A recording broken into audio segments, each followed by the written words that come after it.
كل المشاكل اللي مرت علينا بالشركة. المشكلة مو بالشركة سمر، المشكلة مو بالشركة، المشكلة بيك انتي. مدى نفتهم على حكيك بأي شيء.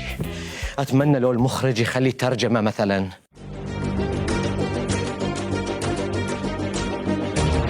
جمال؟ نعم بابا. ايش بيك؟ يعني ما مبين على صوتي شبيه؟ لا.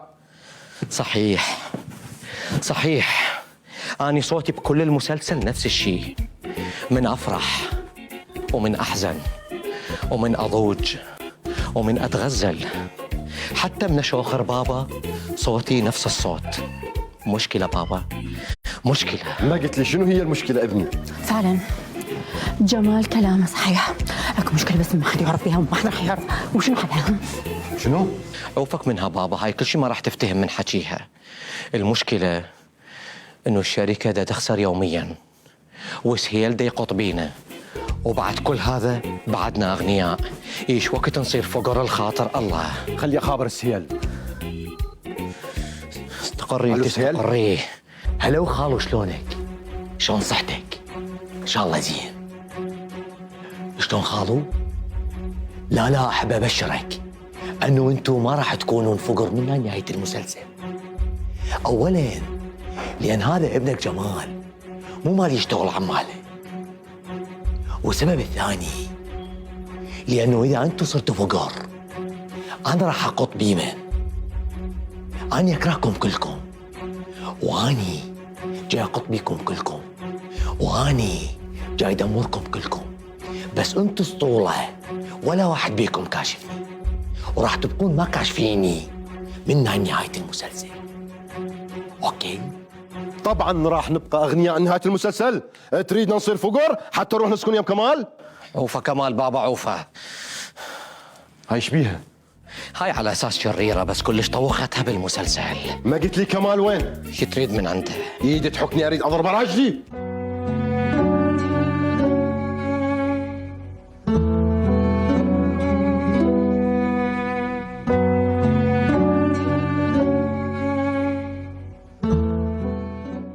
لا. منو هذا؟ من تجيب بكر خالد من باب الشرجي. هذا نور اللي يمثل ويانا. صبغنا شعره وخلينا له عدسات زرق، وطلعت ويانا هاي الشهرة. هم طلع ما يشبه بكر. أدري ايش قد صاق دخيل ربه. لا بابا، كافي رشديات. ليش؟ خدودي صارن واحد أعلى من الثاني. على الأقل وزع الراشديات. لك بعدك ويا رويدة؟ اي بابا، بعده ويا رويدة. وفتحوا محل واحترق، وفتحوه مرة ثانية واحترق، وفتحوه واحترق، حتى الإطفائية ظلت ما تجي. ملوا من المحل بابا.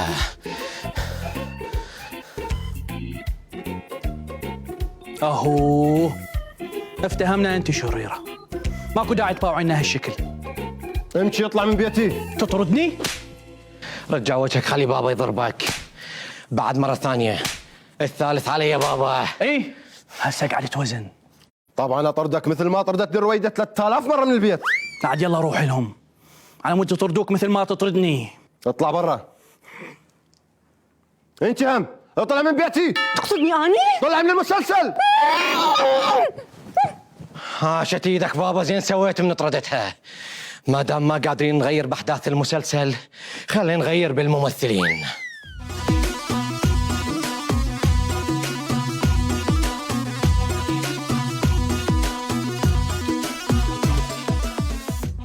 يا اخي رعب رعب رعب رعب. معقوله دوله وحكومه ايش قدها وايش كبرها ما تقدر تسيطر على هذا الموضوع؟ يا موضوع الكلاب، يا شلون؟ الكلاب السائبه ملت المنطقه مالتنا وقمنا نخاف نطلع من بيوتنا يا اخويا. اصبر اسبوع اسبوعين، ترى هذا موسم الكلاب هسه. موسم الكلاب شنو هو؟ وبق هو دا اقول لك كلاب كلاب. هم كل حيوانات لها مواسم. شنو بكيفك انت ما تفهم؟ انت ما قاري. الله يساعدهم. لا لا لا مرحبا. استاذ ثقيف حبيبي. شلونك شخبارك؟ الله يحفظك. ما دام انت المثقف الوحيد عندنا بالمنطقه ممكن تكتب تعبير الابني. يابا انت ما هلقى جاهل تشوف ثقيف هو المثقف الوحيد بالمنطقه.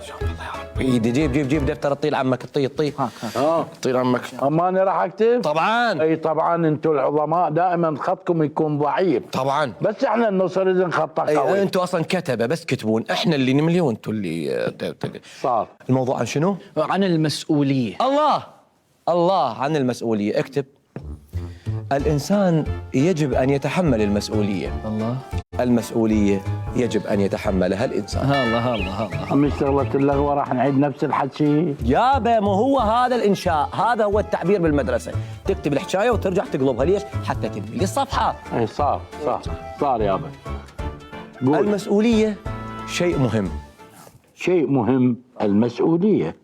عافية عليك. شو عرفت هاي؟ لا انت اللي تدرب. عافية لا عليك. انا عجبك. بس العفو استاذ ثقيف، انت ذكرتني باخوي فد واحد ما عنده مسؤوليه وعنده سوالف مخربطه. هو هذا طريو وهاي كلها سوالف. شنو؟ شو اسمه؟ طريو. اخوك اسمه طريو. ايه وانت جعيو؟ ايه ما شاء الله والله عندنا جيران. بشر جنان وطريو وجزعيو المهم هذا اخوي مشكلته فد مشكله كبيره، يعني ذكرتوني انه هو ما عنده اي مسؤوليه يعني. لا عاد زوجوه حتى يعقل. بس تحكي وياه ده يقول لك ما يتحمل مسؤوليه انه بالزوجه تنيم برقبته مره. طبعا انتم جهله. جاي اقول لك عين الرجال جاي يسالني، اسمع مني انا فاهم وقاري. أي نعم. حبيبي هو شنو هسه ما يتحمل مسؤوليه؟ أي. زوجوه. ايش راح يصير؟ راح يقول انا بعد صرت ابو عائله، بعد خلاص برقبتي مره، شو يصير؟ يعقل. والله متكلم. شفت شلون؟ اي نعم تفضل. طبعا ايش حسب لك؟ هو البنيه تعيش وياه، خلاص بعد شو تريد البنيه؟ ايش تخربطون انتم؟ شو جاي تخربطوا؟ احنا جاي نخربط، جاي اقول لك كلام غلط انا؟ اي طبعا انا ما دا احكي عن الكلام اللي دا تعيده وتثقل به، انا دا احكي عن البنيه، هاي البنيه اللي راح تزوجوه اياه وراح تنظلم وياه هذا هو ما يتحمل مسؤوليه يا اخوي. يا بلا عاد شلون نقول وراء كل رجل عظيم امراه؟ شلون؟ وراء رجل عظيم مو طريو. الله عظيم. ادري غير تجي مره وتحول طريو الدايح الى عظيم، لعد مو يكون هي تجي وتلقى عظيم وجاهز، لعد هي شنو دورها؟ الله والله متكلم. طبعا يتقنعاه.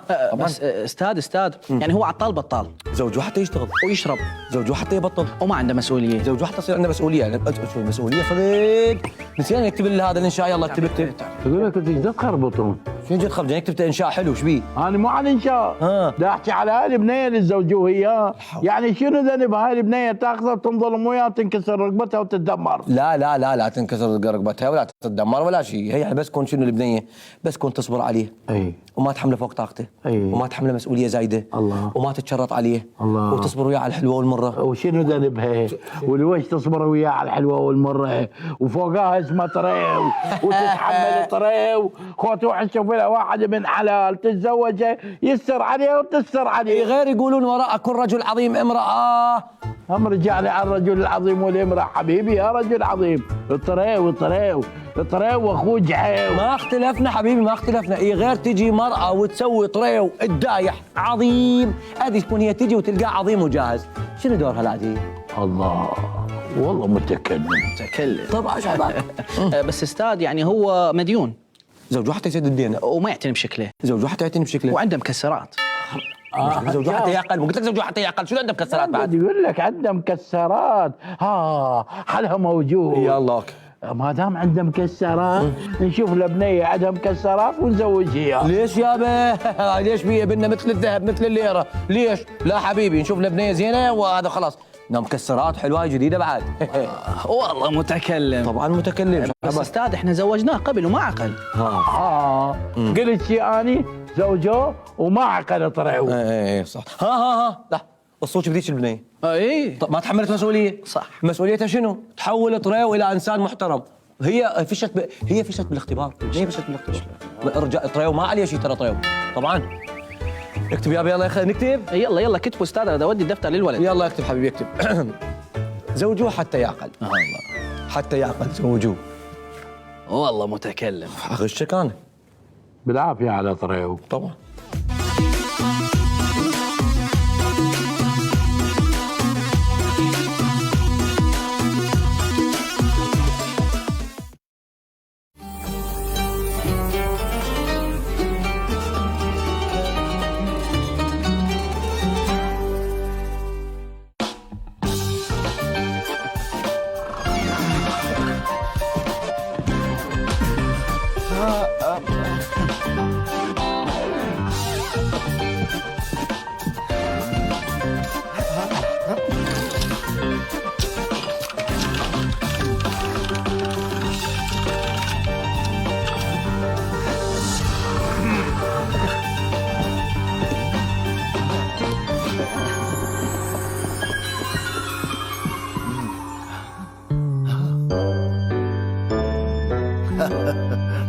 قهوة محمود، استمتع معه.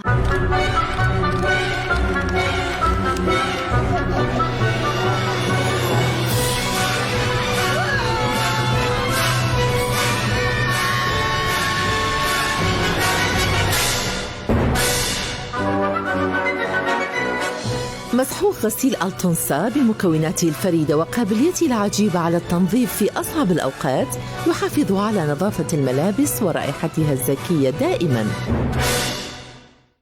يرغب الإنسان بالنشاط طول مدة حياته لأن الحياة جميلة وغالية في كل الأعمار، ولهذا أنتجنا حفاضات كونفي لكبار السن، وقمنا بتطوير تقنية الطبقات المزدوجة لحفاضات كونفي أدلت لكبار السن، حيث تمتاز بقابليتها العالية على امتصاص السوائل وخزنها، وبفضل مكوناتها الفريدة فهي تحافظ على جمال ونعومة البشرة وتغطي الجسم بإحكام وتشعر بالراحة وتمنع تسرب السوائل. الحفاضات المعترف بها عالميا هي منتج كونفي أدلت. يومي أبدي أني بالحليب، ريوقي يصير أحلى بالحليب، وأسوي قهوة ولاته بالحليب، وجسمي يصير أقوى بالحليب، هواية أقوى بالحليب، وأساعد عمو رضا بالحليب، صوص وباستا يصيرون أطيب بالحليب، أطيب كيك وحلويات بالحليب، ما ينوصف طعم اللبن اللي مسوي فتشي، أغلب الحج معروف بالحليب، حتى الشباب أعزمهم على حليب، وهي هم موافقة بالحليب، وغني وصوتي يصير أحلى، حياتي تحلى وتصير أحلى، حليب حليب حليب حليب حليب. حليب ألتونسا طعم ورائحة طبيعية لازم يكون موجود بكل بيت. روح بالعافية عليك.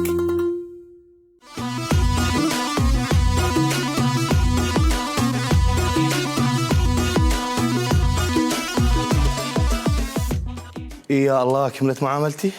يا كملت المعاملة تحشي صدق حبيبي، معاملتك بيها نقص هواي نقصهاش. اجيب لك بعد شهادة الوفاة جبتها حبيبي شايف هاي الأوراق اضربهم في 5 في 6 في 7 في 10 وجيب هنا ولو تمشي معاملتك لو ما تمشي تفضل. عند الناتج حبيبي يا عمي كم مشيت خطيه؟ أيوة اللي يفيدني هذا باتي اذا ضربوني لازم ما امشي المعامله ناقصه ورقه واحده. مرحبا. مرحب. اهلا وسهلا. ايش بيك وقفت؟ ايش بيك؟ هي مراجعه فماكو شيء. قعد. اهلا وسهلا تفضلي يا عيني. اهلا بيك. عندي معامله. وين هالمعامله؟ شو يدينك بيها بس الذهب؟ يعني عندي غير تجيبين اصلا لازم تجيبين فايل حتى انا اعرف اوقع على شنو غير. لحظه بس لحظه. الو مرحبا عيني. اي اكيد اعرفك استاذ. اهلا وسهلا يا مرحبا. اكيد. اهلا وسهلا يا مرحبا. اهلا وسهلا. اكيد استاذ اكيد. لا بس انا ما اسف جدا. اقول لك هذا صوته يشبه صوت هو انا هم قلت احتمال هو يعني. تفضل عيني. اهلا وسهلا. نعم من حضرتك؟ هاي معاملة أم سونة. ومشيها بسرعة علينا. اكو 3 شوارب هناك ينتظرون. 3 شوارب ينتظرون أم سونة. جميل. اوكي ما شاء الله الفايل مليان اوراق. ايش دعوه متعبه نفسك أم سونة؟ ما شاء الله. اوكي. الو هلا حياتي، شلونك؟ شو اخبارك؟ حبيبي اليوم أنا معزومة، اريد منك تحجزي لي صالون VIP. اوكي VIP باي. أم سونة وVIP و3 شوارب تقدر تستنتج اللي ببالك. تمشيها لا يمشونك. اكيد عيني ست. اوكي بس اكو عندنا بس ورقه نقص. هاي يا ريت لو تجيبي. انا امشيك ما عندي مشكله بس هي ورقه واحده لازم. بس لحظه الله يخليك ست. الو اهلا وسهلا يا مرحبا. اهلا استاذ يا مرحبا. اهلا يا مرحبا عيني. اهلا وسهلا. اي اكيد. لا هاي هي موجوده. اسف جدا استاذ ما شفتها. صح اسف انا قلت اهلا وسهلا يا مرحبا. مع السلامه استاذ. اهلا وسهلا. سبحان الله هاي موجوده الورقه بس اقول لك هذا صوت يشبه صوت هو يقول انا بالضبط. انا على بالي هو يعني قلت ما معقوله يعني. عيني صاروا 6 شوارب. شنو؟ 6 شوارب؟ لا تمشي المعامله. اوكي. هلا عيني، شلونك؟ شو اخبارك؟ احوالك؟ انا تمام الحمد لله. انت شلونك؟ لا اعذرني ما اقدر، معزومه. ليش لا؟ بس خليها سفره VIP. اوكي باي. حلو. أم سونة على سفرة VIP على 6 شوارب تقدر تستنتج اللي ببالك. دي مشيها لا يمشونك معود. عيني ست، بالنسبة هاي الورقة بس يحتاج لها مصادقة، لازم تصادقينها، يعني هي مو بعيدة إن شاء الله، يعني مجرد لحظة ست الله يخليك. ألو، يا أهلا وسهلا، هلا مرحبا، أهلا وسهلا، هلا استاذ، هلا بك. أكيد طلع مصادق علي، سبحان الله، قلت أريد مصادق بس زد التليفون. أقلش هذا صوت يشبه صوت هو. أوكي صح، وأنا قلت هو احتمال يعني. إي عيني. نعم. صاروا 9 شوارب. 9 شوارب كيف؟ يا زين اوكي. لا تمشي المعامله، تمشي ان شاء الله. الو، هلا، وشانك؟ شخبارك؟ وين هالغيبه؟ لا موجوده. لا بس معزومه. اوكي ليش لا؟ ما يخالف، من افرغ، بس خليها مطعم VIP. اوكي. مطعم VIP على 9 شوارب على ام سونه، وتقدر تستنتج اللي ببالك. ومشيها لا يمشونك. اكيد. عيني ست، الاوراق اعتقد اكتملت، بس اكو موافقه جدا صغيره، مو بعيده يعني، بس هو الشارع لحظه الله يخليك ست. الو، يا اهلا وسهلا، هلا مرحبا، اهلا وسهلا. حضرتك بنفسك اهلا. اي لا طلعت مو بالشارع اللي ورا، طلعت موجوده الورقه، سبحان الله، انا اسف العتب على النظر استاذ. يا مرحبا، مع السلامه، اهلا وسهلا، يا مرحبا. اقلش هذا صوت يشبه صوت زين اللي قبله متعاركين. ظهروا ما يتعاركون هناك، بس لما يوصلون يم ام سونه عزيزي. عيني، يا مرحبا. الشارع انقطع. وصاروا 12 شارب. 12 شارب صدق؟ تصدق 12 شارب على مود ام سونه؟ اوكي ست، اوكي، انا اعتقد المعامله بس انا اسف، اكو تأييد صغير جدا، اصغر من هاي الورقه، صغير، اذا جبتيه يكتب. بس لحظه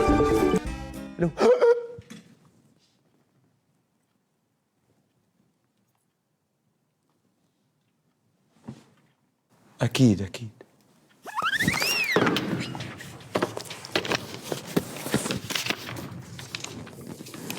لا، هي المعاملة كملت ست، المعاملة كملت بس يعني يحتاج لي بس لحظة لا كملت ست، كملت وبس. وين وقعها؟ بهاي الورقة وقعوا. لا ست تفضل. شكو ست، مو انا اوقع، انت توقعين. ليش؟ لان انت الدولة. لو تعرف منو خابر.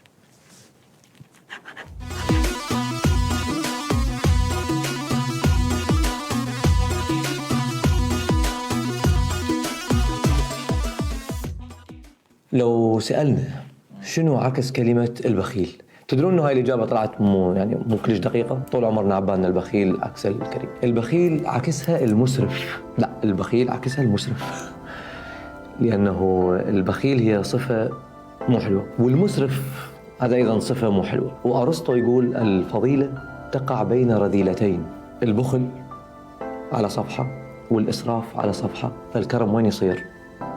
بالنص. لانه البخل هو انه ما تنطي ابد، والإسراف هو أن تنطي بدون عقل، أما الكرم هو أن تنطي بعقل. وعلى هذا الأساس إذا سألت شنو عكس كلمة الجبان، لا، الجبان عكسها مو الشجاع، الجبان عكسها المتهور. الشجاع يصير بيناتهم، لأنه الجبن هو أنه ما تقدم على أي شيء، أما التهور هو أن تقدم على أي شيء بدون عقل، أما الشجاعة هو أن تقدم ولكن بعد ما تقدر العواقب. في كل شيء لازم تختار الوسطية، لأنه الوسط هو الصح.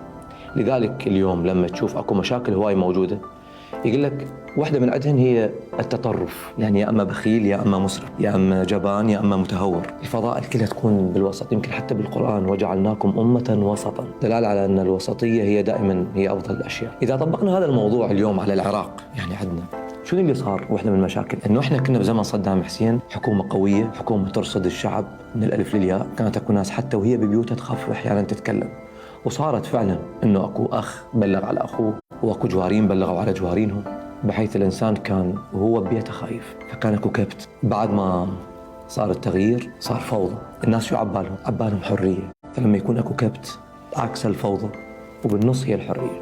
مشكلتنا لما طلعنا من زمن صدام ورحنا على الفوضى، عبالنا انه هاي الحرية، لا، هاي الحرية تكون بالوسط يعني. الحرية هي إنه تكون أوكي تفكر بكل شيء وتاكل اللي تريده وتلبس اللي تريده وتقول رأيك باللي تريده، لكن كل هذه الأمور يجب أن تكون وفق مقاييس. طبعا مو أنا الأوضحها يعني، بس عموما اللي صار هذا يسمونه فوضى مو حرية يعني. وحتى يمكن شفنا هواية أكو ناس يقول لك والله من قال لي يابا ما يصير هالشكل يعني، حتى اللي يمكن حوسمة وكذا يابا ما يصير، يبقى هي مو حرية. لا، الحرية هي مو هذه يعني، الحرية لها قواعد وأصول وغيرها يعني. على العموم هو كلامنا مو على الحرية وعلى الفوضى أو الفرق عن الكبت، وإنما كلامنا عن الوسطية. فيلسوف اسمه هيجل، فيلسوف ألماني، يعني يتكلم شوية بمؤلفاته كلش يعني معقدة يعني يعتبروه، لكن واحدة من النظريات اللي خلاها هي عن هذا الموضوع، إنه قال الأمم غالباً ما تتطور، ماكو أمة جاي تتطور، كل ما هنالك إنه هي تنتقل من هذا الجانب إلى هذا الجانب، هي عبالها تطورت. تشوفون أكو وايد دول لربما يمكن يقول لك والله احنا كنا مثلا بالخمسينات كانوا البنات يلبسون كذا والى اخره، وكانوا الولد يسوون كذا ويلبسون كذا. هسه شو اختلف، صاروا البنات يلبسون كذا.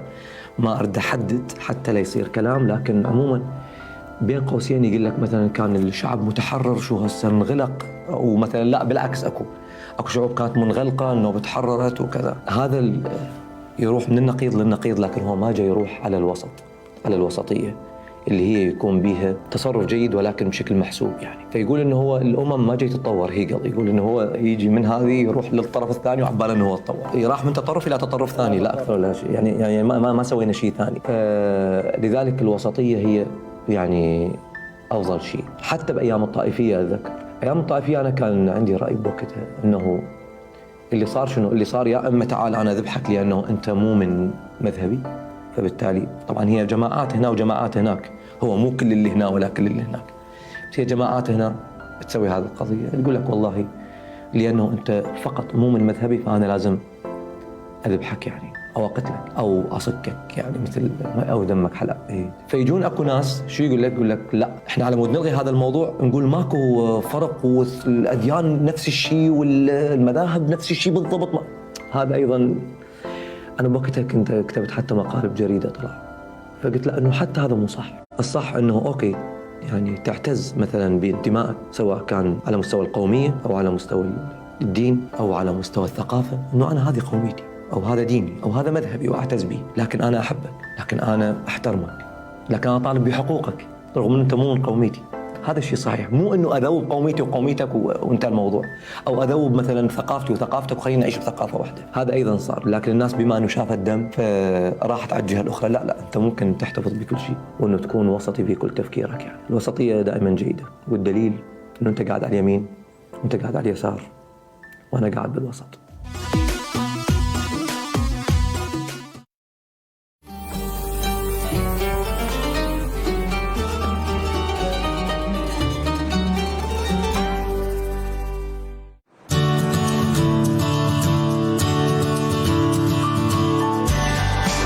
الحياة في الطبيعة كل يوم يتجدد، الطازج واللذيذ تجده في حديقتك. لكي لا تشيخ مبكرا يجب على الجميع فعل هذا. محصول جديد وخضروات طازجة كل ربيع على مائدتكم تتلذذون منه.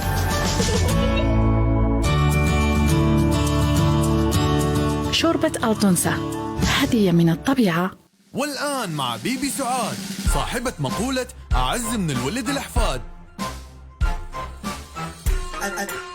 أذكرهم لو نسيوا منو كان يقول لي I miss you. منو؟ محمود. ما حد ذكرك بحليب محمود؟ احنا نذكرك، لأن حليب محمود أحسن حليب وبيه أفضل المكونات اللي نحتاجها يوميا، وحليب محمود هو أفضل اختيار. لا وما يفشلني. زين هي هاي اللغوة مو اقتراحك؟ كملي فضلك ونزلي اختار وياي. اقول لك شو انت عبالك جاي وياي صخرة؟ بابا هالمجاملات، بابا راح تجلطني، تراني حافظتك. شلون يعني مو هنا؟ انت وين؟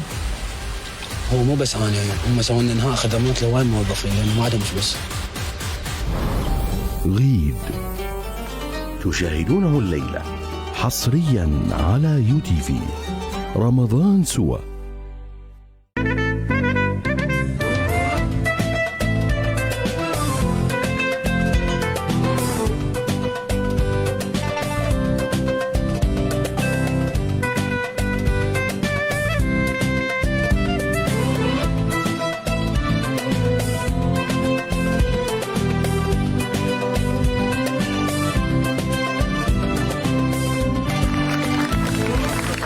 معجون طماطة التونسة.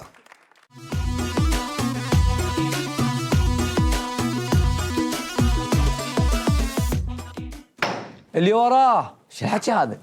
ما معقول هالشكل، لحد الان مطلق لي 10 نفرات، اريد لي واحد ازوجه ماكو. السلام عليكم سيادة. وعليكم السلام ورحمه الله، ايش عندك؟ كم طلاق؟ زواج؟ يا الله الحمد لله. يلا وين زوجتك؟ تعي بسرعه، تعي، هاي زوجتي. يا اهلين، الله يتمم لكم بالخير ان شاء الله، الله يحفظكم، الله يحفظكم. ايش صار لكم مخطوبين؟ لا سيادتك ماكو خطوبه، قبل زواج، مو هاي زوجتي الثانيه. هو احنا اليوم الظاهر لو طلاقات لو زواج ثاني. يابا ليش تتزوج على مرتك؟ زوده ورويتبي. رويتبي؟ من قد ما صغيرون يسميه رويت، زين تكون زوده رويت بك على قولتك، بدل ما تدلل مرتك الاولى واطفالك وتروح تجيب لك مره ثانيه، ايش قد زوده عاد؟ 200,000. 200 طلع 200 عبالي مليونين والله. يابا ال 200 هذني يمكن لو يجي لك طفل ما يكفلنك، مو يلا راح جايب لك مره جديده، مو يلا راح جايب لك مره جديده، مو يلا راح جايب لك مره جديده. اوكي وين شهودك؟ يلا حبيبي تعالوا بسرعه، تعالوا. لا حول ولا قوة إلا بالله العلي العظيم. لا حول ولا قوة إلا بالله العلي العظيم. لا حول ولا قوة إلا بالله العلي العظيم. هذا راح يسكونك ذول ولا راح يشهدوا لك بالضبط؟ لا سيادتك شنو؟ ذول جيراننا بالمنطقة. إيه؟ وخاف زوجتي تعرفهم وتسوي لهم مشكلة. لهالدرجة؟ شاكون مرتك نسرة؟ شلون قادر تتزوج عليها مرة؟ درت بالله، ايش راح تسوي؟ كفو حلو، حتى هو تلثم. يابا العاد هو يكون متلثم بالعقد. هذا امتى راح يجي بات يمك الظهر؟ لا سيادتك الظهر ما اقدر. على عاد العصر ان شاء الله. لا العصر هم ما اقدر. لا عاد الا مثلا تطلع الصبح من الدوام وتجي لها. لا الصبح عندي شغل بالبيت. يعني عاد يمتى راح تشوف البنيه بالواتساب؟ تعال يلا تعال. هلهلي على مصيبتك. هوس انا شرب عن زبونه. يلا هلا شنو اللي وراه؟ شو الحكي هذا؟ كلها اهلين وما شلون جايب واحد هذا؟ السلام عليكم. وعليكم السلام ورحمه الله. شنو زواج طلاق؟ من حلقك الباب السماء. على شنو؟ على الزواج على الطلاق؟ اثنينهن. شو القضيه شلون يعني؟ يعني اريدك تزوجني الثانيه وتطلقني من الاولى. حتى انت زواج ثاني. زين وين مرتك؟ تعي بسرعه. لا حول ولا قوه الا بالله. هذه هاي شنو هاي الشهود لو هي مرتك ثاني؟ لا الشهود جايبهم انا. طبوا شو القضيه؟ لا حول ولا قوه. هذه هسه افتهمنا شهود متلثمين، اللي زوجتك الثانيه ايش متلثمه؟ مو اخاف يقصوا لها صوره ويدزوها لزوجتي وتقول هو هذا راح يتزوج وحده مو احلى مني، من هالحكي هذا. هي اذا عرفت انت متزوج عليها بعد راح تسمع هالكلام، ما راح تسمعه. ليش؟ لان بوقتها راح تكون مقتول، لان بوقتها راح تكون مقتول. انزين انت ليش تتزوج على مرتك اصلا؟ سيادتك مو زوجتي الاولى مريضه. لا حول ولا قوه الا بالله. لا حول ولا قوه. زين اعرف شنو هو مرضها لو ما يصير؟ فلاونزا. نعم؟ فلاونزا. تتزوج عليها بيها فلاونزا. اي لا الفلاونزا مو مرض. صح اكيد حقك طبعا. الفلاونزا تاخذ لها يومين ثلاثه، انت وين تروح؟ اطلع برا، اطلع برا، ما اعقد لك. اطلع برا. سيادتك بس افهمني، الفلاونزا صح مرض مؤقت بس هي هم بيها مرض دائمي. هي تجيب بس بنات. مو هي تجيبهم على ذوقها. غير انت ابوهم لو لا. اي سيادتك مو هي عندها 10 اخوان وعندها 10 عمام وكل خلفتهم ولد، ليش هي تخلف بس بنات؟ زين ذولا اذا دروا انه انت متزوج عليها ما ممكن يطحنوك طحن؟ ما ممكن يطحنوك طحن؟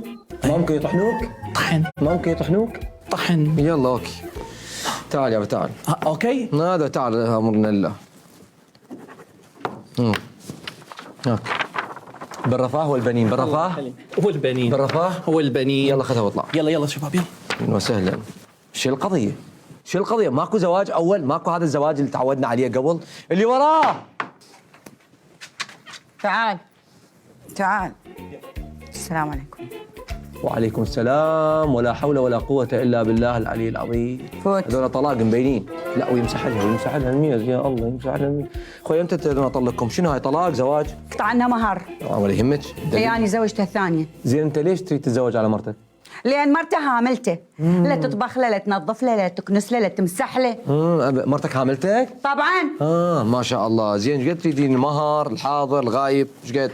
اريد الحاضر 20 مليون والغايب 50 مليون. 50 مليون. عندك اعتراض عليه؟ لا لا لا لا لا ما عندي اي اعتراض. اصلا هو موافق على كل شروطي. طبعا. اذا المسح يشتغل منها سلعة البيت ايش راح يصير؟ زين اوكي ولا يهمك يابا. بس قبل ما تقطع لي مهر دقيقة اكتب لي شرط بالعقد، اريد خدامة يجيب لي. حتى هي اللي تمسح وتكنس وتصبخ وتغسل مو؟ طبعا لين هذا شيء حمله. صح لك خلقه انت؟ طبعا مالي خلقه. موافق تجيب لها خدامة ولا ماما؟ طبعا موافق. ما شاء الله راح احكي وياك بالواتساب. هذا شو راح احكي يابا؟ اوكي ولا يهمك تعاي. يلا الف مبروك لك. يلا قدام. ما سمعنا صوت الرجال كلش ما شاء الله. امشي يلا. ما شاء الله. هذا عود شهر العسل وكله راجديات. اخذيها انت هل يمشي قدام. ديري بالك عليه ديري بالك عليه. اي طبعا ولد الناس هم مو لعبه خطيه. شو الحكي؟ اوه الو كم مره قلت لك لا تخابريني وانا بالمحكمه؟ كم مره قايل لك؟ نعم؟ كم مره عيد لك الكلام؟ قلت لك اليوم يوم كوثر مو يومك. احفظي الجدول احفظي الجدول. شو الحكي هذا؟ كله عايش وياهم ما يفتهمون شيء ولا يجابوني من احكي. اضحك وانسى وخلي حياتك وانسى من تقعد ولحد النوم ظل متفائل طول اليوم. من تدور محفظتك يطلع بيها 1000 ملزوق. روح السوق تقدر تاكل احلى فلافل وظل متفائل